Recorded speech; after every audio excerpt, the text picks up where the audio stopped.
Assalamualaikum warahmatullahi wabarakatuh. Saya Galih Rakasiwi. Pada kesempatan kali ini, saya akan memaparkan materi tentang edukasi pasar modal untuk siswa SMA sederajat. Saya akan menjelaskan tentang saham.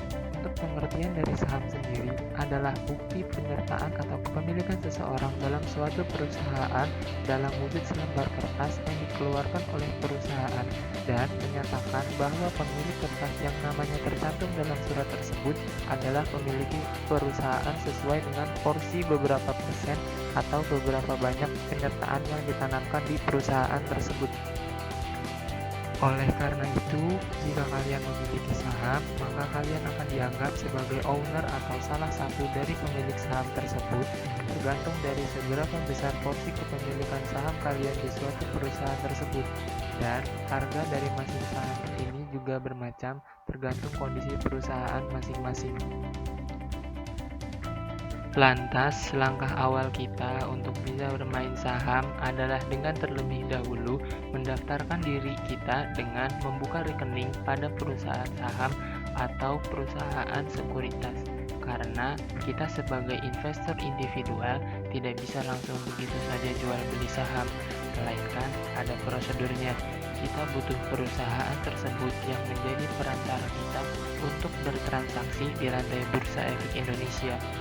Dengan pembukaan rekening tersebut, maka secara resmi Anda tercatat sebagai nasabah dan data identitas Anda tercatat dalam pembukuan perusahaan efek seperti nama, alamat, nomor rekening, bank, dan data lain-lain. Harga dari masing-masing saham per lembarnya ini berbeda-beda tergantung dari perusahaan itu sendiri.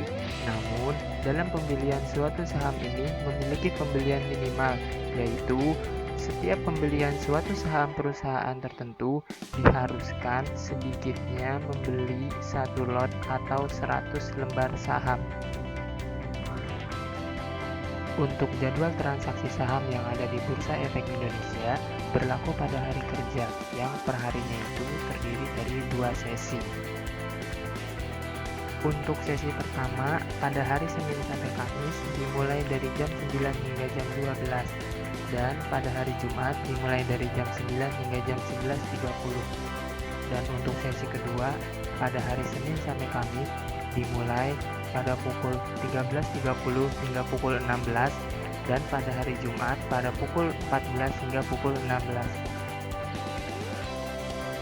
Keuntungan dari berinvestasi saham ini ada dua, yaitu capital gain dan dividen. Capital gain merupakan keuntungan dari hasil jual beli saham berupa nilai jual dari nilai beli saham tersebut. Misalnya, sewaktu membeli nilainya 2.000 per lembar saham dan kemudian dijual dengan harga 2.500. Jadi, selisih yang sebesar 500 inilah yang disebut dengan capital gain. Sedangkan dividen merupakan keuntungan perusahaan yang dibagi kepada pemegang saham. Besarnya dividen yang Anda terima ditentukan dalam rapat umum pemegang saham atau RUPS perusahaan tersebut. Namun, yang perlu dicatat adalah bahwa perusahaan tidak selalu membagikan dividen kepada pemegang saham, tetapi bergantung pada kondisi perusahaan itu sendiri, khususnya berkaitan dengan keuntungan yang diraih. Terdapat beberapa risiko dalam berinvestasi saham, di antaranya adalah capital loss dan risiko likuidasi. Capital loss merupakan kebalikan dari capital gain, yaitu kondisi di mana Anda menjual saham yang Anda miliki di bawah harga belinya. Misalkan, suatu saham dibeli dengan harga 2.000, kemudian harga tersebut terus mengalami penurunan hingga mencapai 1.400 per saham. Karena takut harga saham tersebut semakin turun, maka Anda kemudian menjual harga tersebut sehingga Anda mengalami kerugian sebesar 600 per saham. Itulah capital loss yang menimpa Anda. Untuk risiko likuidasi adalah suatu kondisi di mana perusahaan yang sahamnya dimiliki dinyatakan bangkrut oleh pengadilan atau perusahaan tersebut dibubarkan. Dalam hal ini, klaim dari pemegang saham mendapatkan prioritas terakhir setelah seluruh kewajiban perusahaan dapat dilunasi dari hasil penjualan kekayaan perusahaan. Jika masih terdapat sisa dari hasil penjualan kekayaan perusahaan tersebut, maka sisa tersebut dibagi secara proporsional kepada seluruh pemegang saham. Namun, jika terdapat sisa kekayaan perusahaan, maka pemegang saham tidak akan memperoleh apa-apa. Ini merupakan risiko yang terberat dari seorang pemegang saham. Namun, risiko-risiko tersebut bisa diminimalisir apabila kita mengerti cara menganalisis dari suatu saham tersebut. Selanjutnya adalah tentang analisa saham. Ini merupakan bagian terpenting dari bermain saham karena dengan kita menganalisa pasar saham, kita dapat mencegah dari yang namanya risiko dari bermain saham dan juga memaksimalkan manfaat dari bermain saham itu sendiri. Terdapat 3 metode untuk menganalisis pasar saham. Yang pertama itu dengan kita memeriksa situasi pasar saham. Analisis ini dilakukan dengan cara kita sebagai calon investor memperhatikan produk dari perusahaan yang akan kita investasikan di lingkungan pasar. Yang kedua, ada analisis fundamental. Artinya, kita menganalisis dan mengetahui kondisi perusahaan yang sahamnya kita beli dengan membaca laporan keuangannya, melihat kemampuan perusahaan tersebut menghasilkan keuntungan, kondisi cash flow-nya, tingkat likuiditas perusahaan, dan data lainnya. Kalau mau lebih tingkat lanjut, kita bisa melihat rasio penting lainnya seperti earning per share atau EPS, price earning ratio atau PER, dan juga ada price to book value atau PBV. Dan cara terakhir untuk menganalisis saham adalah dengan menggunakan analisis teknikal. Dengan analisis ini, kita menggunakan yang namanya candlestick, grafis, ataupun pola chart yang tersedia di software trading end. Dengan begitu, kita bisa memprediksi pergerakan saham dengan membaca pola-pola tertentu yang ada. Jadi, kita bisa tahu kapan waktu yang terbaik untuk membeli saham saat harga rendah dan kapan untuk menjual saham saat harga itu tinggi. Sebab, kita bisa mengetahui tren yang terjadi di pasar. Apakah pasar sedang dalam tren positif, menaik, atau sedang kusam, menurun? Beberapa indikator teknikal yang sering digunakan investor adalah Simple Moving Average, MACD, Stochastic Oscillator, Bollinger Band, dan lain sebagainya. Selanjutnya yang akan saya bahas adalah reksadana saham.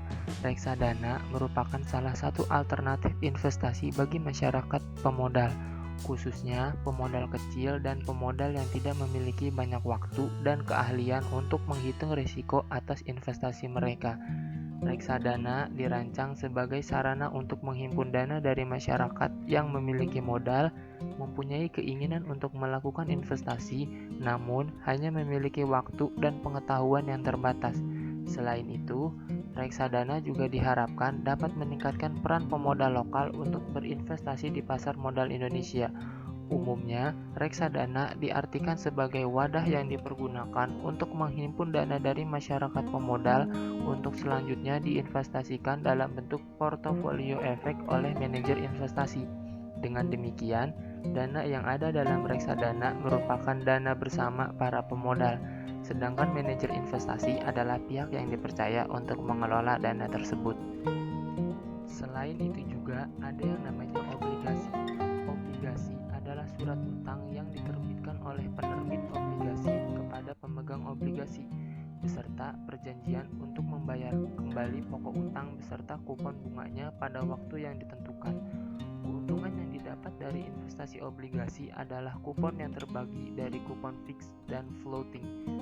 Terdapat 2 jenis obligasi, yaitu obligasi pemerintah dan obligasi pemerintah retail atau biasa disebut sebagai surat berharga negara. Dan yang terakhir dari produk pasar modal adalah derivatif. Derivatif merupakan kontrak atau perjanjian yang nilai atau peluang keuntungan terkait dengan kinerja aset lain. Aset lain ini disebut dengan underlying asset. Efek derivatif merupakan efek turunan dari efek utama, baik yang bersifat penyertaan maupun utang. Efek turunan dapat berarti turunan langsung dari efek utama maupun turunan selanjutnya.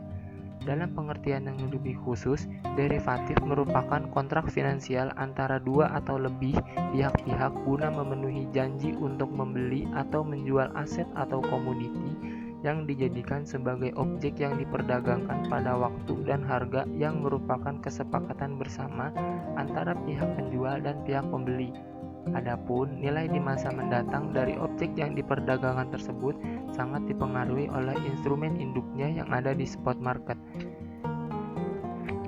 Namun, di antara produk pasar modal lainnya, derivatif ini termasuk produk yang kurang populer di kalangan masyarakat.